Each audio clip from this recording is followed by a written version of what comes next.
ሰላም ለእናንተ ይሁን።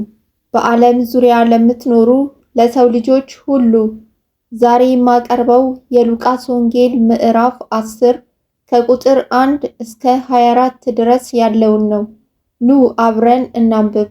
ከዚህም በኋላ ጌታ ሌሎቹን 70 ሾመ፣ ሁለት ሁለትም አድርጎ እርሱ ሊሄድበት ወዳለው ከተማና ስፍራ ሁሉ በፊቱ ላካቸው። አላቸውም፣ መከሩስ ብዙ ነው፣ ሰራተኞች ግን ጥቂቶች ናቸው። እንግዲህ የመከሩን ጌታ ለመከሩ ሰራተኞች እንዲልክ ለምኑት። ሂዱ፣ እነሆ እንደ በጎች በተኩላዎች መካከል እልካችኋለሁ።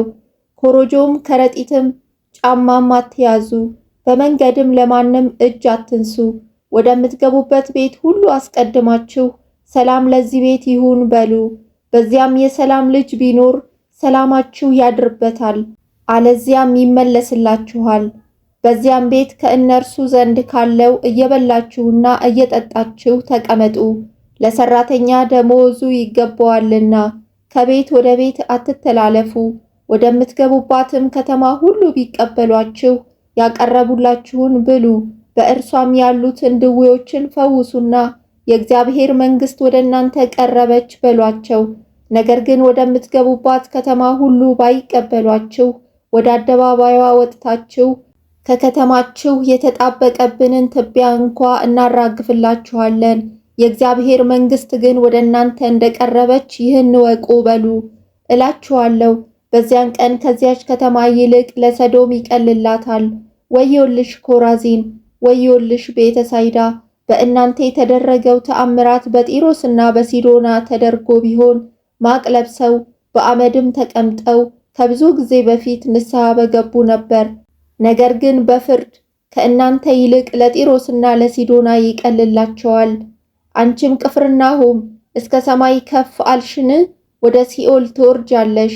የሚሰማችሁ እኔን ይሰማል፣ እናንተንም የጣለ እኔን ይጥላል፣ እኔንም የጣለ የላከኝን ይጥላል።